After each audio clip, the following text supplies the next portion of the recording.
Coming to you live from a cabin deep in the heart of the Canadian wilderness. Turn down the lights, get yourself a drink, and let's settle in for tonight's broadcast.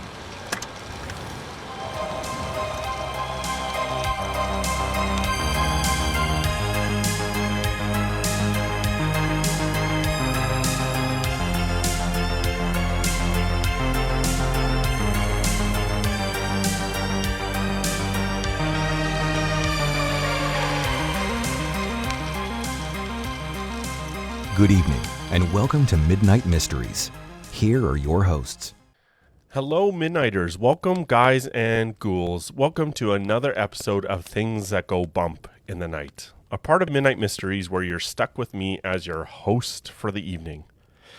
Tonight, we're going to be talking about what evidence might exist for ghosts, what evidence might exist for specters and Slender-man and other shadows or noises that surround the night. We're going to talk about evidence for the paranormal. We're going to cover questions like, are ghosts real? If so, are they the only explanation for otherworldly apparitions? Are there other things that go bump in the night? In a few moments, we're going to get started with tonight's show, but first, I want to briefly go over what we're covering during this broadcast. I've intentionally tried to structure this episode for skeptics and non-skeptics alike. We're going to go through two sections tonight that all explain and relate to the evidence for the paranormal. The first section is on why evidence is important, but how it's useless without an explanation, how it's useless without the context surrounding it. The second section goes over the what, where, and when. What are these things? The explanation for where they come from, the evidence for where they've occurred, such as in digital or print media, etc., and if there's even digital evidence for ghosts and specters, and hint, hint, I believe there is. So turn down the lights, get yourself a drink, and let's settle in for tonight's broadcast. Let's dive in. We're going to start by going over some of what I believe to be core and fundamental concepts when it comes to ghosts and other things that go bump in the night. This is critically important because when it comes to discussions like this one, you have to make sure that everyone is starting off on the same page, especially when you're producing a show for both skeptics and non-skeptics alike. Context is extremely important, and if you were to simply show a photo of a ghost or UFO to a skeptic without any sort of explanation, background, or etc., it wouldn't matter if it was the most authentic photo in the world. They would not be able to understand just how significant that piece of evidence is without any context. They might say something like, a ghost? What do you mean? This is a picture of a ghost. That doesn't make any sense. For me, I would love to see something like that, but I'm coming from a place of almost certainty when it comes to the paranormal, when it comes to the supernatural. For those who aren't coming from the same place, you need to be able to explain things in their terms, from their worldview. So tonight, when I'm presenting evidence, I'll be presenting evidence from authorities in the areas of their speciality and not in others. When we present an argument, sometimes we can get stuck in what's called a argument from authority fallacy, or a trap, as it were. This means that just because someone is an expert in one field, it does not mean they are an expert in the field they are speaking into. As a random example, you might have a radiologist or a diagnostic radiology doctor talking about how they believe that science points towards a flat earth. The earth is not flat, by the way. I'm shocked that I even need to say that, but I need to be abundantly clear about that point. But headlines in flat earth circles would read something like, "Doctor confirms science proving earth is flat." Well, that doctor has about as much authority to talk about geology as anyone listening does. And he is not a geologist, he's a diagnostic radiology doctor. And we're really guilty of this as a culture. We tend to put scientists, doctors, experts, and especially celebrities on pedestals and assume that because they're on a pedestal, they're authorities on any given topic we hear them speaking about. And that doesn't mean they don't have anything to say or that they don't have any experience in other areas. It just means that we really need to look at the source before we go running around claiming that a authority has confirmed what we believe. The other thing we are guilty of as a paranormal community is pseudoscience, and I'm referring to the paranormal community as a whole. I've seen segments from popular ghost hunter shows and read portions from different paranormal books where they have these random patched together scientific theories that look like they apply on paper. But when you look up what they're referring to, the science being quoted ends up being completely different, which is why it's important to go to the source.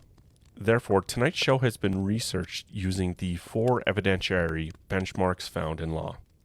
Some places might say there are 5 types, other places might say there are 7, but I'm going from my training as a private investigator, and I believe Mike's training as an investigator for the government of Alberta is fairly similar too. But number 1, there's something called real evidence, which is tangible or material. Number 2, there's demonstrative evidence. There's studies, demonstratables, so a pattern emerging, etc. Number 3, there's documentary evidence. There's precedents, historical trends, etc. And number 4 is testimonial evidence, eyewitness testimony.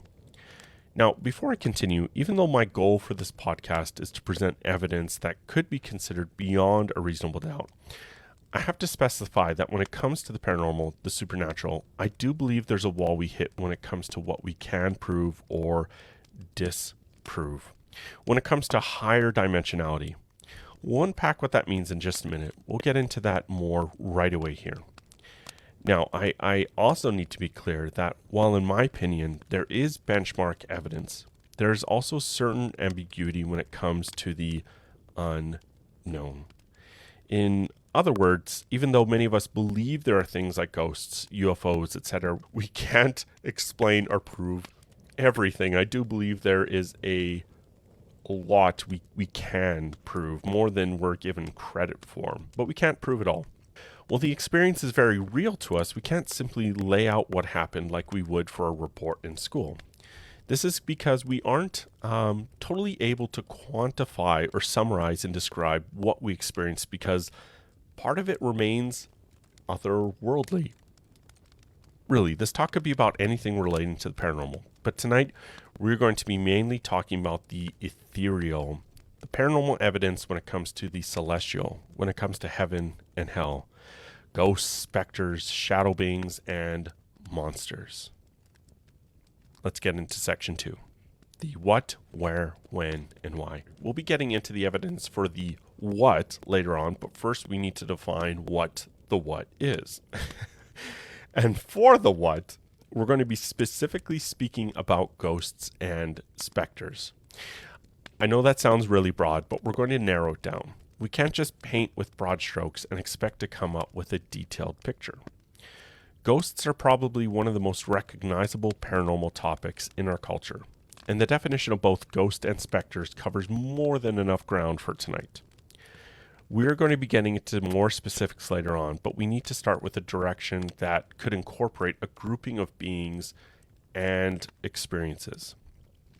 So according to Oxford Dictionary, ghost is defined as an apparition of a dead person which is believed to appear or become manifest to the living, typically as a nebulous image. So something that's not 100% clear. It could be blurry or see-through or a passing by. Now, I like this definition because other definitions describe ghosts as something that can only be seen or heard. But when you get into some of the experiential evidence, we know that there can also be other indicators such as cold drafts, senses on the skin, animal reactions, etc. Merriam-Webster Dictionary defines spectra as something that haunts or perturbs. For example, if you see me out at springtime with my shorts on right now, the whiteness of my skin may perturb you. You may think I'm a ghost. So ghosts and specters, entities from beyond. So where is the beyond? Where could these things come from? We're going to go over 2 predominant theories, all of which I believe overlap together. We will not be getting into mental illness tonight, even though I do believe that they can overlap and intersect with mental illness and the paranormal. We don't have time. We don't have time. We could spend an entire episode on mental illness and how it overlaps with the paranormal and paranormal experiences and differentiate what is, strictly a imbalance of hormones or brain damage or the results of abuse and trauma, or what is the result of what I believe is supernatural, what Mike and I believe could be supernatural or paranormal, like when we went into our Wendigo psychosis episode on one of our other Midnight Mysteries episodes. But the first theory is interdimensional theory. Early in our school years, we learned that we exist as three-dimensional beings on a three-dimensional planes. But we know there's at least 4 dimensions, the fourth dimension being time. The first dimension being length, the second dimension being length and width, and the third dimension being length, width, and depth. Brian Greene, a professor of physics and mathematics at Columbia University, has focused on unified field theory for more than 25 years and has written several best-selling and non-technical books on the subject, including The Elegant Universe, which was a Pulitzer finalist, and The Fabric of the Cosmos. He teaches doctors and scientists around the world about dimensionality. He explains that mathematically speaking, at least 11 to 12 other dimensions were a strong possibility. But with the discovery of the first observable black hole, which happened in 2020, we can confirm that there is one more dimension beyond our meager 4. At least one more dimension. Well, how did finding the first black hole prove there are more dimensions than our own? Up until 2020, black holes had never been observed. We've only observed light bending into space. Black holes were a theory, a widely accepted theory, but they were still just a theory until 2020. With the photograph of the first black hole, which I'll throw up on the screen here, it proves that they exist in the universe. Now, a black hole is so powerful that nothing can escape its grasp. It's so powerful that light, the fastest known speed in the universe, bends into it. That's completely mind-blowing, by the way, because light travels at almost 300,000 kilometers per second, and the black hole can simply grab it, can simply snatch it.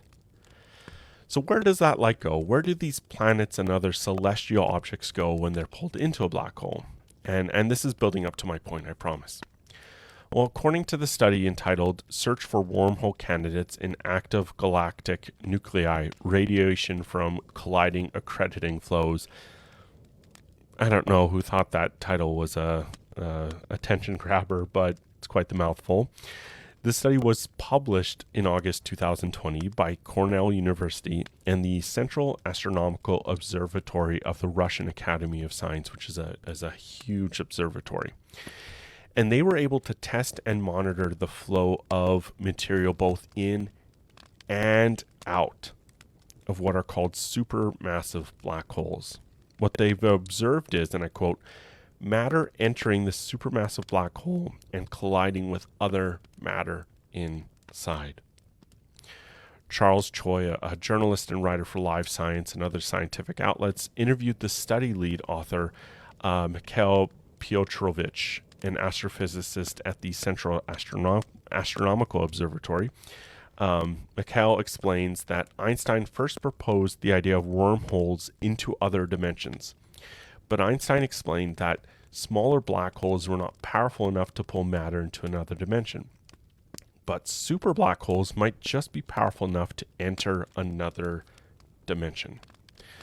What the study concluded is, and I quote, a traversable wormhole connecting two galactic centers was observed. How did this not make news across the world? I guess it was in the news, but that's a completely different episode we could spend on what's being hidden from us and what's being shared with us. But this study proved that there was radiation both going into this black hole and coming out of this black hole. Unfortunately, we are most likely decades and decades from ever being able to send a satellite to a black hole, let alone make one enduring enough to make it through and report back. But For years, paranormal enthusiasts have believed that the multidimensional theory, or not really a theory anymore, I guess, is what explained paranormal encounters with ghosts, specters, and even other encounters like those with Sasquatch or UFOs. I personally believe that our experiences with the paranormal are an interaction with something beyond our dimension, and that's why encounters are typically very difficult to explain or articulate. And Mike and I have both been on the same page for years, but we know that we encountered something different, but we're often still deeply baffled by it. And like I mentioned earlier, I can prove that until we cross the veil, we will never be able to completely clarify these paranormal encounters with 100% certainty. I believe the supernatural or paranormal or metaphysical or spiritual or whatever you want to call it has its own set of physics, its own set of laws that govern that dimension. I not only believe that the paranormal is another dimension interacting with our own, but I believe things like miracles, etc., are our dimensions interconnecting with dimensions beyond this world. As we've talked about before, from Mike's and my worldview, we don't believe that heaven is someplace up in the clouds. We don't see that theologically or experientially, but what we believe is that heaven is just dimensions away. We believe things like angels or demons, or by the way, angels exegetically are not fat babies with wings, nor are they people who have died, but rather angels depicted through history are terrifying looking beings, but that these beings are interdimensional, that angels and demons are interdimensional. But back on track. What would it look like for something to interact with us from another dimension? Well, we can actually test this. There's a science to demonstrate this. What a 2D dimensional being would be able to perceive or understand versus what a 3-dimensional being would be able to perceive or understand. Let's say you draw a box, and I hear a bunch of you groaning right now because I use this analogy all the time, but I'm completely obsessed with this. But we as humans are 3-dimensional beings, which means we could travel along X, Y, and Z. We can go forward and back, side to side, and up and down. Whereas if you have Bob here, this is my friend Bob. Bob is a 2-dimensional being, which means he can go from forward and back, side to side, but he's not 3-dimensional. You see that box there in the picture. He can't see that the number 2 is inside of it. Only we can as 3-dimensional beings looking into it. So the analogy that I use so very often is that what if we stuck our hand into Bob's dimension? What if we stuck it into his dimension? How would he begin to try and describe what he's seeing, what he's experiencing? Now can we imagine as a 4th-dimensional being? Can we imagine as a 4th-dimensional being if a 5th-dimensional being showed up in front of us? We would probably react similarly to Bob. Excuse me. Imagine something that's 6 or 7 dimensions away showing up and us trying to find the wording, the verbiage to, describe this thing. And that's why I think so many paranormal encounters just sound, kind of absurd, because people are trying to put words to it that they can't fully articulate it. And the second theory is called the echo or vibration theory. Dr. David Van Koevering, who sadly passed away on January 30th, 2018, helped create the synthesizer with Kenneth Moog, but he also helped create the lasers that NASA uses to communicate with their satellites in the sky. In his book, The Frequency of the Supernatural, Revealing the Mysteries of the Quantum Universe, Van Koevering goes over an experiment carried out by a team of UK researchers. On May 31st, 2003, this group of researchers held a mass experiment where they exposed some 700 people to music laced with a soft 17 hertz sine waves played at a level described as near the edge of hearing. The presence of the tone resulted in a significant number, around 22%, of respondents reporting anxiety uneasiness, extreme sorrow, nervous feelings of revulsion or fears, chills down the spine, and feelings of pressure on the chest. In presenting the evidence to the British Association for the Advancement of Sciences, one of the scientists responsible said, "These results suggest that the low-frequency sound can cause people to have unusual experiences even though they cannot consciously detect infrasound." Some scientists have suggested that this level of sound may be present at some allegedly haunted sites, and so cause people to have odd sensations that they attribute to a ghost. Our findings support these ideas. End quote. Vancouvering also mentions that the ghost in the machine research by Vic Tandy, a lecturer at Coventry University, where Tandy also suggested that the frequency 19 hertz was responsible for many ghost sightings. Tandy discusses how he was working at a lab in Warwick, which was a supposedly haunted location, when a blade he had left on the table began to vibrate furiously, appearing to slide itself across the table. At one point, he had even seen a ghostly figure, which you can read about in his report, his book, The Ghost and the Machine.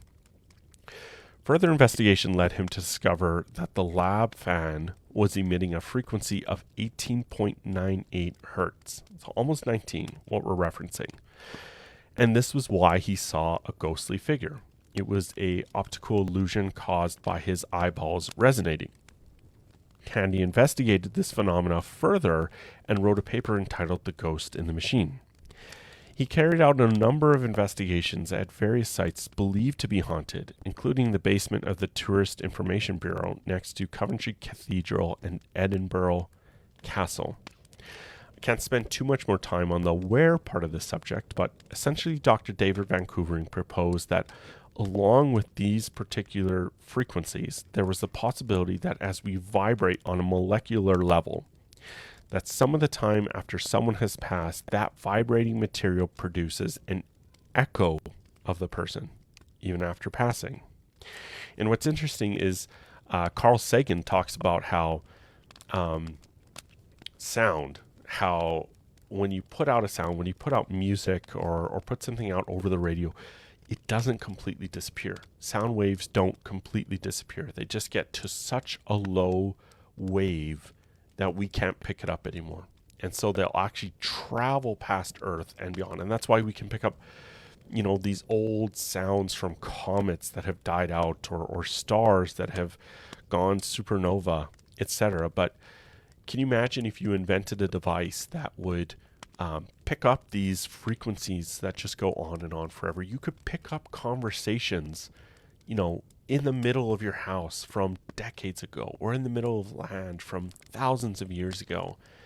And, that probably wouldn't be a topic that would fit for Midnight Mysteries, but that could really get into just how your words have meaning, how they have sway, how they have power. But as I said earlier, I believe both of these postulated theories, the interdimensional experience theory or the vibration theory, I believe both of these postulated theories explain where these experiences and interactions with interdimensional beings come from, and that they can overlap together sometimes. The next part of our where section focuses on the evidence for where they occur, and this is where the fun begins. Where is the evidence for these encounters happening? I get this question a lot by skeptics. Mike and I have both gotten these questions before. It's usually phrased like, in the age of smartphones, how come we don't have more evidence of the paranormal if it exists? Since everyone is carrying a camera around with them, why can't they just pull it out and film it? And that's a great question, but it's deeply flawed. And I'll break it down for you really quick.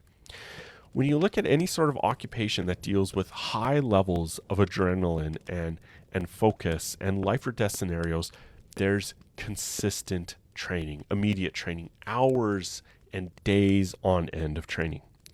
For instance, most police departments, including the Edmonton Police Service here in Edmonton, is constantly training for an emergency scenario where they have to unholster their sidearm, point, and shoot. And they do this over and over and over again. So if there's ever an emergency situation where they have to use their weapon, their training kicks in. So comparatively, when you have a situation where someone has a paranormal encounter, and that sounds very plain, but when somebody has a otherworldly encounter that shatters their, beliefs across their experiences in life, their heart rate spikes, their adrenaline surges, and the last thing they're thinking about is collecting evidence for the internet. They're like a deer in the headlights, and the acute stress response tells you to either stand and fight or run away. The fight or flight neurological response. And unless you've trained over and over and over and over again to pull out your phone, turn on your camera, and take a photo or video, you won't have the muscle memory to do it. You won't have the muscle memory to do it in an actual paranormal scenario. Guys, when my kids are doing something cute, I have a hard enough time getting my phone out quick enough to capture that moment, let alone if, something indescribable is entering my space. And that's not to say you won't do it, but it just means the likelihood is incredibly small. So let's look at our first photos. The first is known as the Tulip staircase ghost.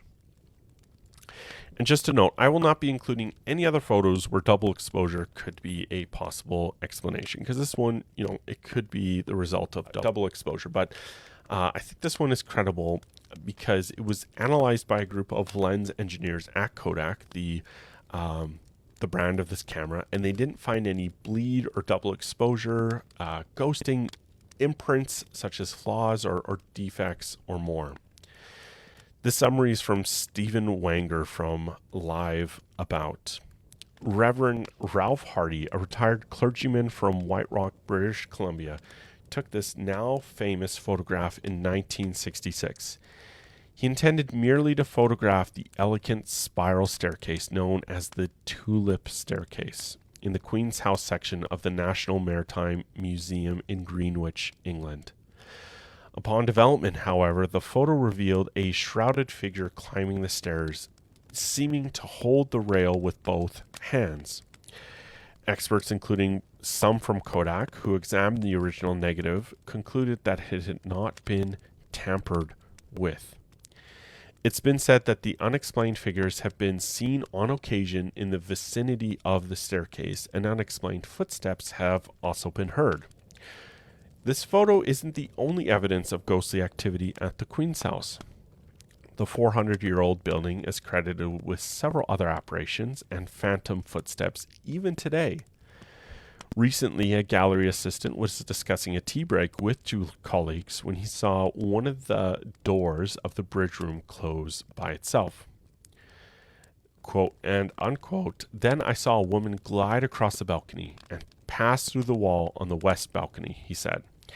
"I couldn't believe what I saw. I went very cold and the hair on my arms and my neck stood on end.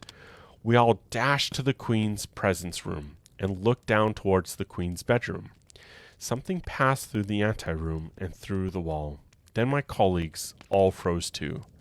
The lady was dressed in a white-gray color, crinoline type dress.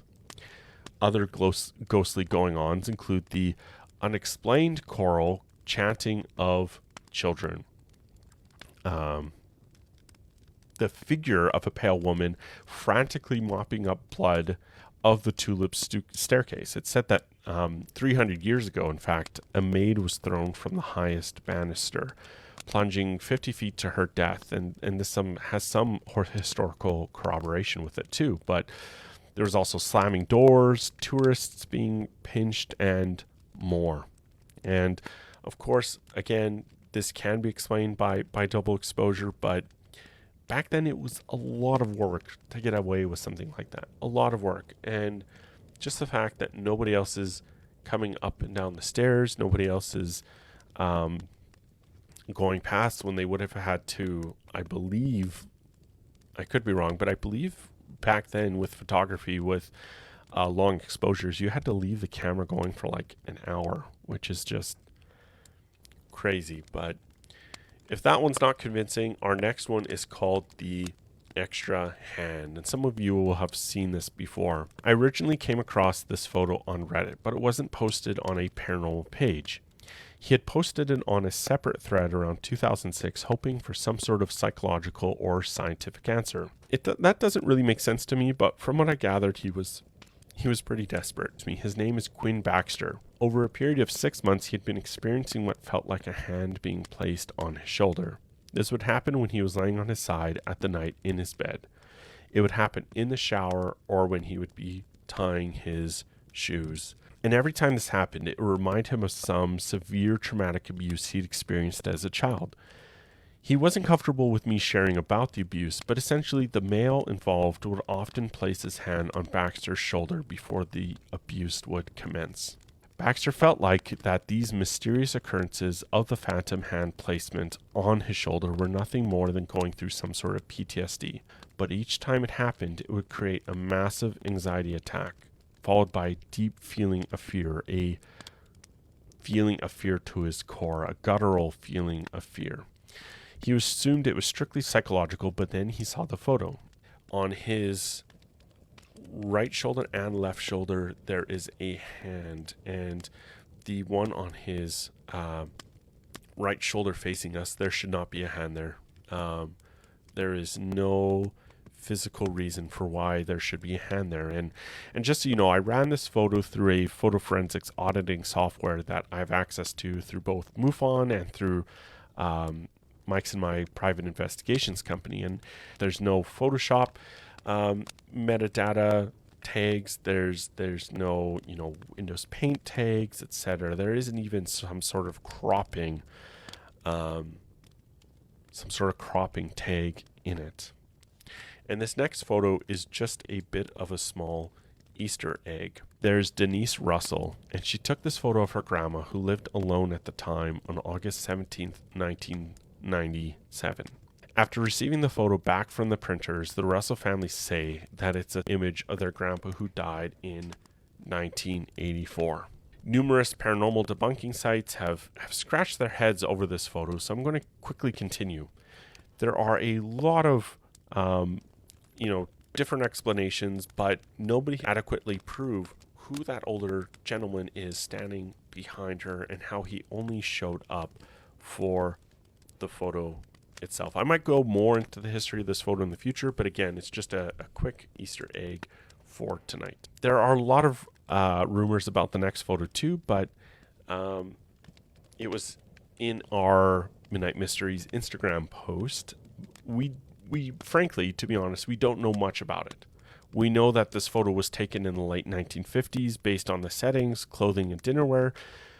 We know that this family is not named the Coopers, but that was a fictional story that someone later added to the photo on some random website. But what we can tell based on a reverse image search is that it was uploaded to the internet in the early 2000s to a website that is no longer in service. However, what I found that I believe no one else has found is that it was scanned from an American archive office. With some websites, even if they're no longer up and running, you can still go back into various internet databases like the Internet Database and see if they stored some of that website's old information. I can't tell which state or which archive office, I can't tell you why, but if I had to speculate based on the evidence, my guess is that some state employee came across this photo when they were beginning to digitize old documents and photos, and they must have scanned it in their office and either posted it to their personal blog or another medium. Now, with original photos, we can't run the same test we did with the previous ones. However, we can test to see if it's been digitally altered. So I ran a hidden pixels test, and it didn't show any sort of modification or proctored portions of it. It doesn't seem to be proctored evidence. Now, we can spend all night going over photos like these, and there are many more out there. And I'm tempted to actually start like a Midnight Mysteries photo album where we talk about authenticated paranormal photos. But our next section gets quite a bit darker. This is a content warning we will be covering actual criminal cases, or one actual criminal case surrounding otherworldly beings. I don't believe these encounters can just happen in person. I believe they can happen in dreams and even online. And let me pull that photo down quick before we head to the next one. The next summary comes from the Guardian's coverage of this specific case that I'm going to get into here in just a minute. It's Friday night in the late spring of 2014 in the small drab city of Waukesha, Wisconsin. A trio of 6th grade girls get together to celebrate Morgan Geyer's birthday. They skate for hours under the disco lights at the roller rink. Tame, mousy-haired Peyton Lautner, known as Bella, Anissa Wire and her shaggy brown mop top, and Morgan, the best friend they had in common, with big glasses and long blonde hair. They were 3 not-so-popular girls at Horning Middle School. Morgan cast herself as a creative weirdo, and she related to her new friend Anissa on this level. Anissa, who had almost no other friends, had moved down the block after her parents' recent divorce. When they got back to the birthday girl's house, they greeted the cats, they played games on their tablets, and then headed to Morgan's bedroom, where they finally fell asleep. All 3 were together in a puppy pile in the twin-size loft bed. In the morning, the girls made a game out of hurling clumps of silly putty up at the ceiling. They role-played for a while as the android from Star Trek and Troll and a princess together. Then they ate a breakfast of donuts and strawberries. Morgan got her mother's permission to walk to the small park nearby. As they headed to the playground, Bella in the lead, Morgan lifted her plaid jacket to show Anissa where she tucked into her waistband a steak knife from the kitchen. Anissa was not surprised. They had talked about this moment for months. After some time on the swings, Anissa suggested they play hide and seek in the suburban woods at the park's edge. There, just a few feet beyond the tree line, Morgan, on Anissa's cue, stabbed Bella in the chest. Then she stabbed her again, and again, and again. In her arms, in her leg, near her heart. By the time Morgan stopped, she had stabbed her 19 times. Bella, screaming, rose up, but she couldn't walk straight. Anissa braced by her arm. Both of them were small. She and Morgan led her deeper into the trees, further away from the trail. They ordered Bella to lie down on the ground. They claimed they would go and get help. Lying on the dirt and leaves, the back of her shirt turning damp with blood, slowly bleeding out into the woods, Bella was left to die. About 5 hours later, and a few miles away, while resting in the grass alongside Interstate 94, Morgan and Anissa were picked up by a pair of sheriff's deputies. The deputies approached them carefully, aware that the girls were possible suspects in a stabbing. This cuts off here. In a stabbing of a girl their age. One of the men noticed blood on Morgan's clothes as he handcuffed her. When he asked if she was injured, she said no. Then where did the blood come from? I was forced to stab my best friend, she replies. Morgan and Anissa did not know that Bella, against all odds, had survived. After their arrests over the course of nearly 9 combined hours of interviews, they claimed that they were compelled to kill her by a monster they had encountered online. When discovered, the girls were making their way to this monster, heading to Wisconsin's Nicollet National Forest on foot, almost 200 miles north. They were convinced that, once there, if they pushed further and farther into the nearly 700,000-acre forest, they would find the mansion in which their monster dwells, and he would welcome them. Morgan and Anissa had packed for the trip. They packed granola bars, water bottles, and photos by which to remember their families. Though they were both a very young Midwestern 12, they had been chosen by a dark and unique destiny, a unique entity that none of their junior high classmates could possibly understand, drawn into the forest in the service of a force much greater and more mysterious than anything in their suburban American lives. What drew them out has the name Slender-man. Faceless and pale and impossibly tall, his symbol is the letter X inside of a circle. In 2009, Slender-man was given life in a spooky corner of the internet called Creepypasta, a supernatural meme created as part of a Photoshop contest by Something Awful forum user Eric Knudsen, screen name Victor Surge. Slender-man is a faceless, spinally specter who stalks children and whose myth has penetrated digital stories, web videos, and now real life. But for Morgan and Anissa, they claim to have seen Slender-man in dreams and in reality. Morgan and Anissa shared visions they claimed were tangible and hyper-realistic. According to Anissa, after she first told Morgan about the monster, Morgan claimed she had spotted him herself when she was 5. She had spotted him in a wooded area near her family's house. Anissa told Morgan that she had seen him twice in trees outside the window of the bus they shared to school. About an hour into the interrogation, the detective asked Anissa, "When Morgan said to you, 'If we don't do this for Slender-man, our families and loved ones will be killed,' do you honestly believe that?" Anissa, crying, answered in an astonished, kid-like voice, "Well, yeah." More specifically, she believed that Slender-man can, quote-unquote, easily kill my whole family in 3 seconds.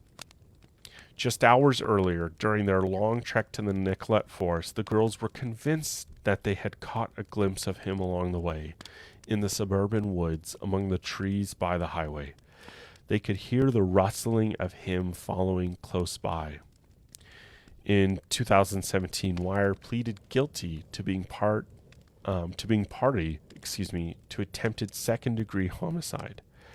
A jury then found her not guilty by mental disease or defect. Geyser accepted a plea offer under which she would not go to trial and would be evaluated by psychiatrists to determine how long she would be placed in a mental hospital. Later, she was diagnosed with schizophrenia from which her father also suffers. She was given an indeterminate sentence and was conditionally released in 2021. Geyser was also given an indeterminate sentence involving at least 3 years locked confinement in addition to involuntary treatment in a state psychiatric hospital. She is also now seeking release. But the point of this is that there is something deeper than just this ridiculous made-up theory on creepypasta. There's something deeper to it. There's something that I personally believe resulted as part of their belief in the paranormal, in hauntings, that, wasn't necessarily something created from their words per se, but they were looking for some sort of being to serve. They were looking for some sort of being to sacrifice to. And you could dive into the story where they have these intricate rituals. They've got a photocopy, a scan of her journal here. And one of the things Slender-man had said to her is, "You are a strange child. It will be of use. It will be of my use." So this wasn't simply just, something that freaked them out and got out of control. This wasn't some sort of fantasy experience that's kept them up awake for days in a row. This was something they began to worship and communicate with and have dreams and visions and visitations with and experiences with in our 4-dimensional world. And there's more cases that we've gone over in the past. There's the Wendigo and Wendigo psychosis case that we went over in our Wendigo episode, which I believe was some sort of other overlap between mental illness and the paranormal, between some sort of trauma and the supernatural, the world beyond. So that about closes it out for this evening. Thank you for participating in our live stream. It's been a lot of fun to go over some of this evidence, to go over some of what we've accumulated and researched. I will most likely do many more episodes of this going forward. Most of this episode was laying the groundwork and context and precedence behind it, and in the next episodes I can say, hey, in order to fully understand the supernatural or paranormal, please go reference this episode where I go over what we have to understand before evaluating the paranormal, and we'll get into evidence and spend most of our time in future episodes based on evidence. So thank you for joining. Hello to everyone here: Darren, Kat, Douglas, Marie, Z, and about 50 other of you across our platforms. Thank you for participating. I hope it kept your evening a bit entertaining. For those of you who couldn't catch this live, you'll miss out on the live commenting of this episode, but I'll take it down, cut it up, and try and get it back to you as soon as possible. Thanks, everyone. Have a wonderful evening.